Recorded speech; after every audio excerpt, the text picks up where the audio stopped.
celebro trabajar en serio, sistemáticamente, sobre un asunto que, en verdad, salvo por el abordaje que ha tenido desde la Facultad de Derecho, las ciencias sociales lo han visto generalmente como ajeno.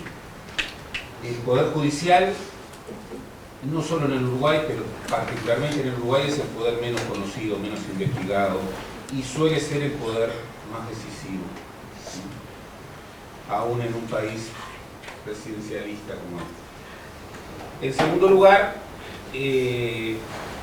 celebro también que entre nosotros estén no solo investigadores de la Facultad de Humanidades, con amplia experiencia sobre el tema, sino investigadores de la Facultad de Derecho, porque siempre he reivindicado que en nuestros planes de estudio y en nuestra formación como historiadores, sociólogos, politólogos, hay una gran ausencia de conocimiento jurídico y creo que es tiempo de saldarla.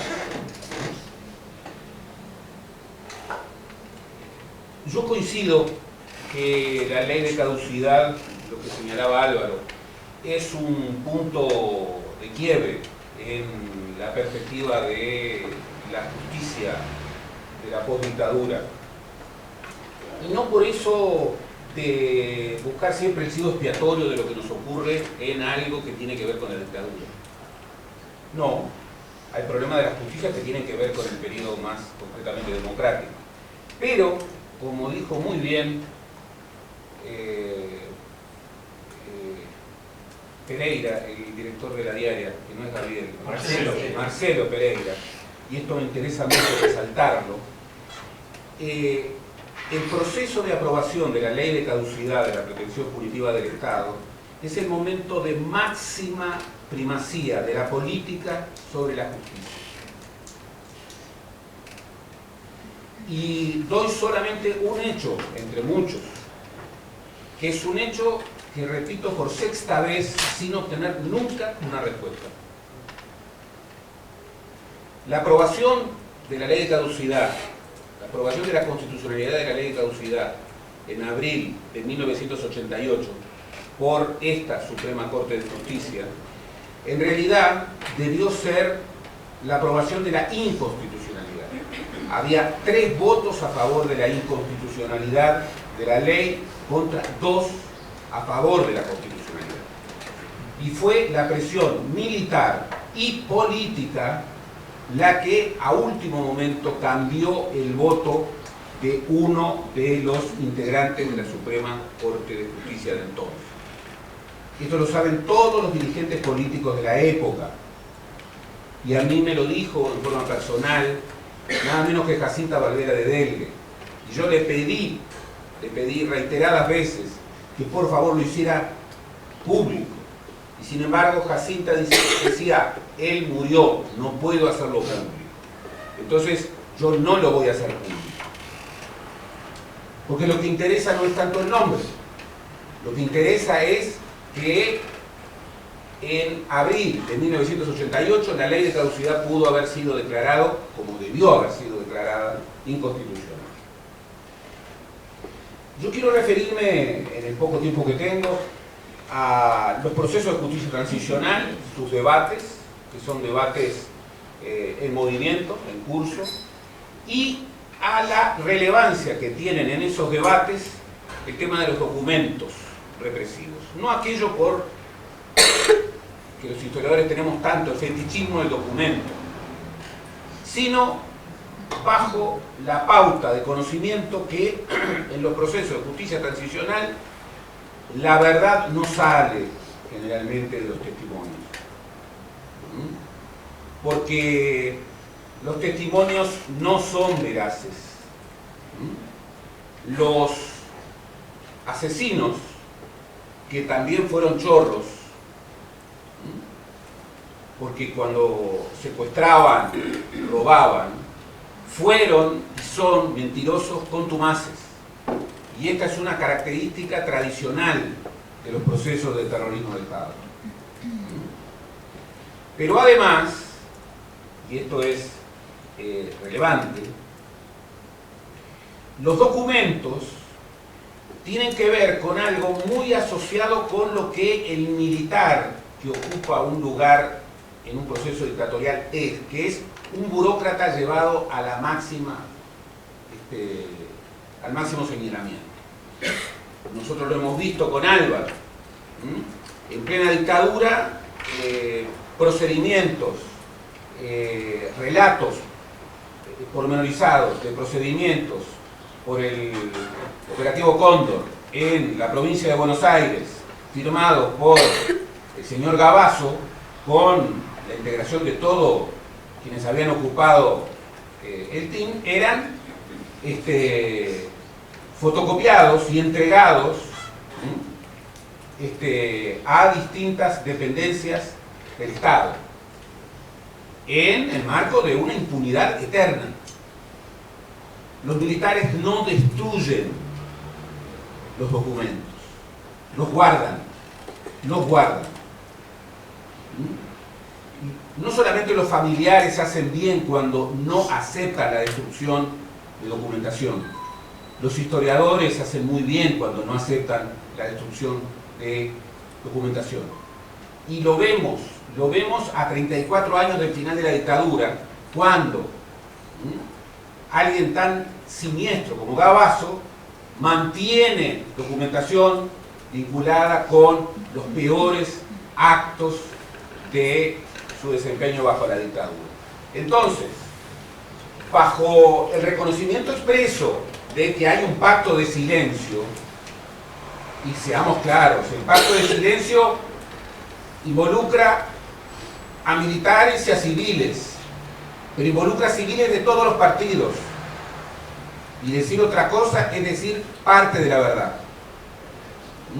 Es un pacto de silencio mucho más amplio, como hemos podido saber. La búsqueda de los testimonios es clara. Y esto sigue una pauta internacional que es sumamente decisiva en los procesos de justicia transicional. Por eso, luego de un breve señalamiento de algunas características de los procesos de justicia transicional y de su replanteo, a la luz de que, efectivamente, a partir del reconocimiento de la marca de la ley de caducidad sobre las debilidades, algunas de las debilidades de nuestro Poder Judicial actual, y la necesidad de refundar, reorientar, reformar el Poder Judicial para que esa marca negativa deje su peso y su legado, estudiar los procesos de justicia transicional ayuda. Entre otras cosas porque en el mundo, lamentablemente, siguen habiendo dictaduras, siguen habiendo guerras civiles, siguen habiendo genocidios y sigue dándose un proceso de resignificación de procesos de justicia transicional. Los procesos de justicia transicional se asocian con proyectos de cambio político profundo, en tanto su despliegue apunta a enfrentar los múltiples legados de pasados traumáticos. Aunque están demandados por exigencias y lógicas contrapuestas, debido al contraste entre las perspectivas involucradas, en su tramitación se busca alterar las pautas dominantes de la situación heredada para volcarla a favor de las víctimas. Si bien su objetivo central es consolidar el retorno a situaciones de normalidad democrática y a estados de paz y de vigencia del derecho, quienes impulsan y conducen estos procesos descubren muy a menudo la necesidad de afrontar compromisos radicales y de no eludir conflictos difíciles. Aunque la conducción de estos procesos está tensionada por características locales y específicas de cada transición, existe una creciente conciencia a favor de adecuar estas soluciones a las pautas de un derecho internacional de los derechos humanos en expansión. Si bien su propio nombre refiere a la prioridad del tema justicia, sus objetivos resultan más generales y remiten a la necesidad de instrumentos variados. En la clave de estos instrumentos variados, el trabajo con los documentos represivos es absolutamente central. Y yo coincido plenamente con los trabajos de Kathryn Sickin, cuando en muchas de sus investigaciones, en autoría o en coautoría, pero por ejemplo en su libro clásico Cascade, Justicia en América Latina, que es además un libro de referencia comparativa, plantea, no, va más rápido el reloj. Esos testigos. Yo tengo 8 minutos. 8 minutos. Un reloj de arena. Sí, 8 minutos. No. Los tiempos de la historia son más lentos que la Eso. reloj. Más lentos y más largos. Catherine Sitkin lo que dice, rompiendo con la sabiduría convencional de la transitología, que a contramano de lo que se suponía en la literatura de la transición democrática en los periodos inmediatamente posteriores a la dictadura, en donde se planteaba, lo que no se hace en el primer momento no se puede hacer después. Y hay que cuidar mucho la paz, porque si se avanza en la justicia, nos quedamos sin verdad, pero además nos quedamos sin Estado de Derecho. A contramano de eso, que fue la sabiduría convencional que, por ejemplo, inspiró nuestro proceso de justicia transicional, por el contrario, la experiencia internacional demuestra exactamente lo contrario, que se puede desarrollar procesos muy separados del fin de la dictadura. Es más, que la lesión de los perpetradores llega en quinta y en sexta generación a los descendientes de las víctimas, y que el pasado siempre llega, siempre vuelve al presente.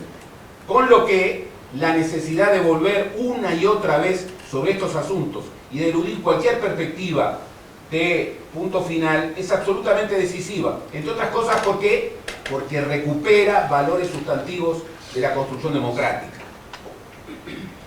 justicia, memoria, verdad y reparación. Y me voy a remitir al tema de los documentos represivos. Cuando fui perito de parte en la causa Hellman contra el Estado uruguayo, a mí se me sometió una serie de preguntas que eran claves para ese proceso. Y miren las preguntas que me hacían. Estado y situación de los archivos de la represión en Uruguay. ¿Cuál es su percepción sobre el estado de acceso a los archivos vinculados a graves violaciones a los derechos humanos y su uso por parte de la justicia? ¿En qué organismos se encuentran los archivos claves para el conocimiento y persecución de graves violaciones a los derechos humanos? ¿Cuál es la situación de acceso a los archivos de ese periodo por parte de las víctimas y de la población en general? ¿Qué medidas urgentes debería adoptar el Estado para dar cumplimiento a las obligaciones del derecho internacional de los derechos humanos respecto a esto? Era el núcleo del pedido de peritaje, eran los documentos represivos. ¿Y por qué eran los documentos represivos? Bien, precisamente porque en los procesos de justicia transicional, en donde en mayor o menor medida impera el pacto de silencio, impera la mentira contumaz, escuchábamos al fiscal, el fallo del fiscal Sambucetti, y no podemos dejar de recordar que el presidente de la época, precandidato presidencial en estos momentos, aludió a la causa sagrada del destino de los detenidos desaparecidos, a la que siempre hemos apoyado. Ese fue el primer incumplimiento del artículo 4 de la ley, artículo 4 que se dio por cumplido 3 veces y que sigue incumplido. ¿Con qué nos encontramos? Y bueno, en materia de archivos represivos en el Uruguay, nos encontramos que entre 2007 y 2008 tuvimos la aprobación de una serie de leyes que, siguiendo la pauta internacional, fueron leyes importantes. La ley 18.220, la ley 18.331, la ley 18.381, la ley 18.435. Cada una de estas leyes la podría explicar, pero la dictadura de Jaime Rafé me evita Te queda un minuto. me evita impulsar, me quedan 5 minutos. Lo importante que quiero establecer es que estas leyes que configuran un buen sistema legal en términos de formalidad, en términos de texto, que cumplen las pautas del derecho internacional de los derechos humanos, se incumplen en el Uruguay. Y se incumplen muchas veces porque se dice algo que no se puede hacer. Una ley sin financiamiento sabemos bien claramente que es la ley más incumplida, pero además porque cosas que se establecen a título expreso en la ley no se han hecho. No se han hecho. Y en ese sentido es muy relevante incorporar algunas pautas de derecho internacional que son exigencias y a las cuales el Estado uruguayo ha adherido en términos de tratados internacionales, volviendo a los estados de derecho nacional. Por ejemplo, tanto en el sistema interamericano como en el sistema internacional se establece que todo acceso a una documentación que tenga que ver con violación a los derechos humanos debe ser plenamente libre, particularmente en procesos judiciales. Eso no ocurre. Se establece que el Estado tiene la obligación no solamente de actuar a pedido, sino de actuar de oficio en la búsqueda de esos archivos. Y se han encontrado archivos, lo cual confirma que esos archivos siguen existiendo. Pero se han encontrado esos archivos casi que por casualidad. El archivo de Xgior se consiguió por casualidad, se vio, se encontró. Luego hubo otros archivos que el Estado involucró en función de, bueno, solicitudes y pedidos expresos de personas. Pero el Estado ha incumplido con esta obligación internacional de buscar proactivamente archivos. Y otra cosa importantísima, que lo sabemos muy bien los historiadores, un archivo no sistematizado, un archivo desorganizado, un archivo que no tiene mínimas garantías de conservación y de ordenamiento, es un archivo poco útil. Poco útil. Con lo que nosotros tenemos un sistema jurídico avanzado, sin recursos, que se incumple, y tenemos un Estado que ha respaldado a los tratados del derecho internacional de los derechos humanos vinculados con los documentos represivos, pero que en los hechos incumple a lo que se ha comprometido a hacer. Yo termino señalando, para cumplir fielmente con los decretos, leyes del dictador,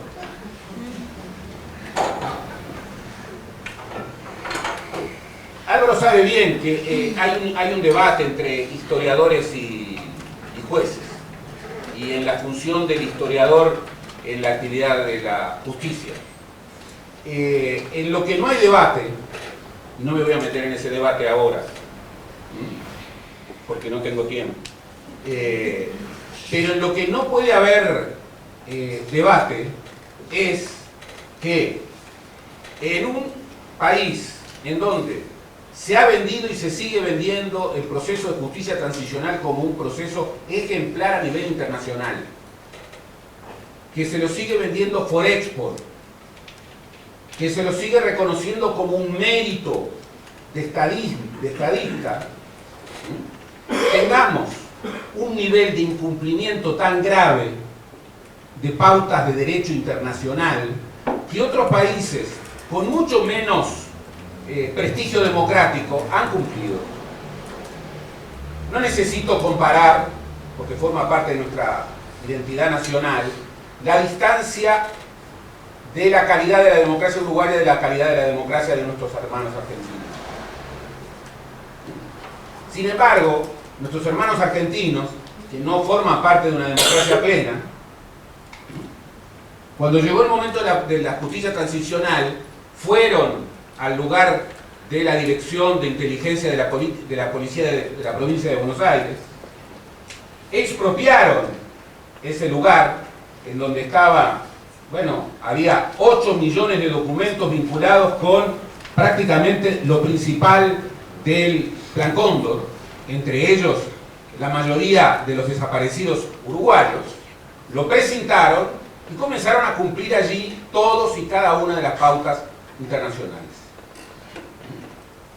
Lo que quiero decir es que, bien, para ser una democracia plena, que es lo que se nos adjudica, y de lo que nos enorgullecemos, este tema de la justicia y este tema de los documentos represivos como instrumento para romper con esa marca negativa que nos ha dejado la ley de caducidad de la pretensión punitiva del Estado, es absolutamente indispensable.